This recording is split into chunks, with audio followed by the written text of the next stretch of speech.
Morning. Everybody have a cup of coffee? Good. I'm looking forward to an interactive, active class. Now, with that in mind, I want you to project back to maybe when you were in college. And you are not a parent, you are a student in a new kind of art appreciation class. And we're beginning now. I want to start telling you a little story. And over Thanksgiving, I talked to my parents, talked to my mom. And my mom told me something that kind of surprised me, made me really happy. She told me that my dad was going to be sailing the Atlantic on a sailboat with 2 other people from France to the Bahamas. Crazy, Dad. And I'd been sailing with him before, and I was envious, and, well, he's going in during Christmas, and he'll be gone for January, and I can't be gone there. But it made me remember a moment I had with my dad 2 summers ago, where I did go sailing with him in the Mediterranean. And he told me some stories I'd never heard before, and one particularly poignant one.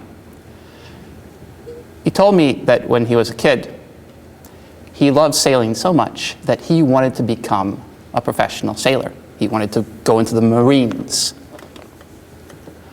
And he was looking forward to this. And then he got an eye test, and he found out that he was colorblind. Now, this posed a particular problem for him, because sailors at that time, and they still might need it, I'm not sure, you need to be able to see colors, and especially the 2 colors that colorblind people cannot see, green and red, because those are the way that boats signal to each other. And so I could think back to my dad, maybe 12, 13 years old, this kid who had been dreaming of being a sailor, finding out this news. And I was wondering to myself, how did he process it?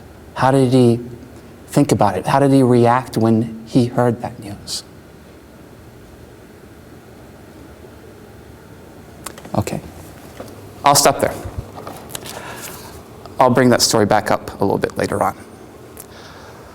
What I want to do is I want to show you one painting. For the next 20 minutes or so, we're going to talk about one painting. That's it. And the first thing I want to do is I'm going to show you this painting for about 2.5, 3 seconds. That's it. And what you're going to do is tell me what you see. Just immediately. What did you notice? Just one sentence statement of what you see.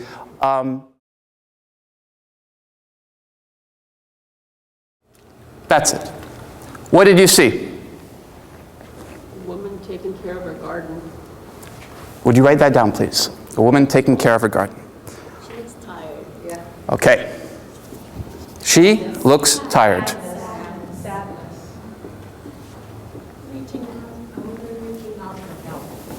A woman reaching out for help. Missing someone, waiting for someone to come home. Okay. It's so beautiful greens in the background. All right.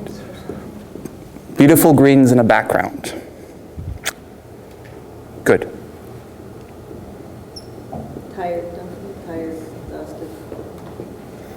It's interesting that many of you are gravitating immediately towards an emotion that she's projecting.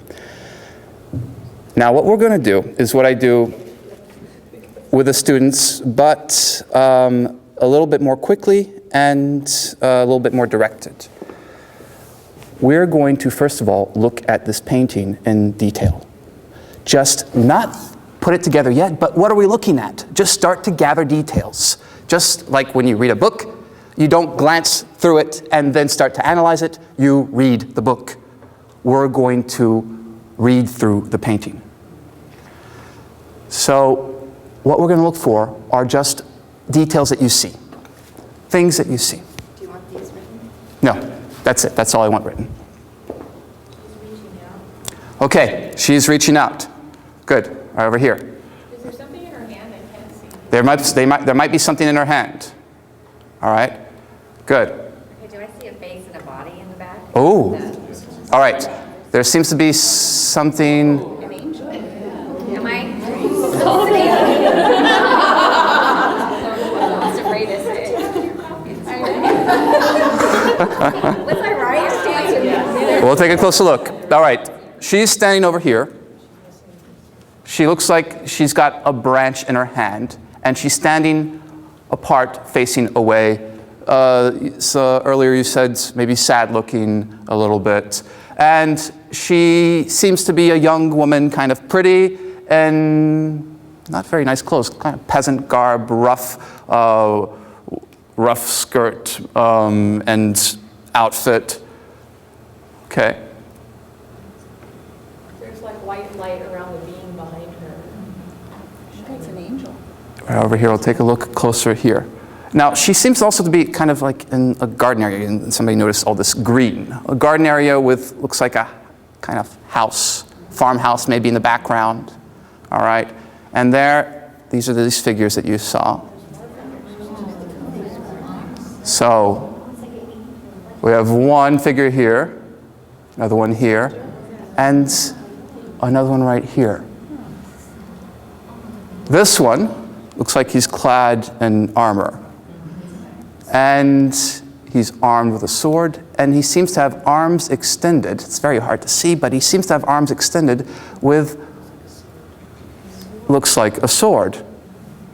And then there's another one. Oh, and you can kind of see the halo on this one over here. And she's dressed in white with a veil, and her hands are held together, not really as if in prayer, but they seem to be bent off to the side as if she's wringing her hands. And then one more figure over here who looks to be doubled over. Yeah. Hands to her face. This looks like this is the diadem on her hair, bent over, weeping. Whoa. Interesting. What does this have to do with that and with the whole scene? All right, let's take a closer look. Any other details that we notice? Something over here. This looks like a very strange contraption. Not quite sure it is. Anybody want to venture a guess? Anybody? Yeah. Yeah, it's a loom. An old loom. And kind of looks maybe like a Christmas tree in a pot there. And then you've got another little piece of wood. Oh, it's got, yeah, a chair or a stool. But interestingly, it's knocked over. Okay, some questions that come to mind from what we've pieced together. Oh, why is that chair knocked over? Does she know that these angels are there? If she does, why is she turned away? Why are they there? Is he offering her a sword? Why is she weeping about it? Or